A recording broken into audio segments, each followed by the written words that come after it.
Hi everyone. So in this sat math problem, so in this geometry, the triangle related sum. So you know the one angle that is given as like R is 63. You have to find the other angle S.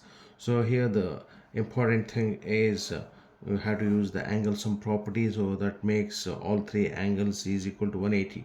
So 63 plus 116, which is 179, and the angle S is 116 and other angle is 1 degree, so all three is together forms 180. So other options like B C D, when you add 63 to each angle, it go beyond 180. So this is not suitable, this is not suitable, and this is not suitable. So only the option A is right choice.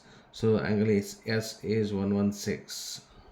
Okay, so this is how you can solve the tricky sat math geometry problem. So if you have any such questions with you, please comment in the comment box. I'm ready to help you. Thank you so much.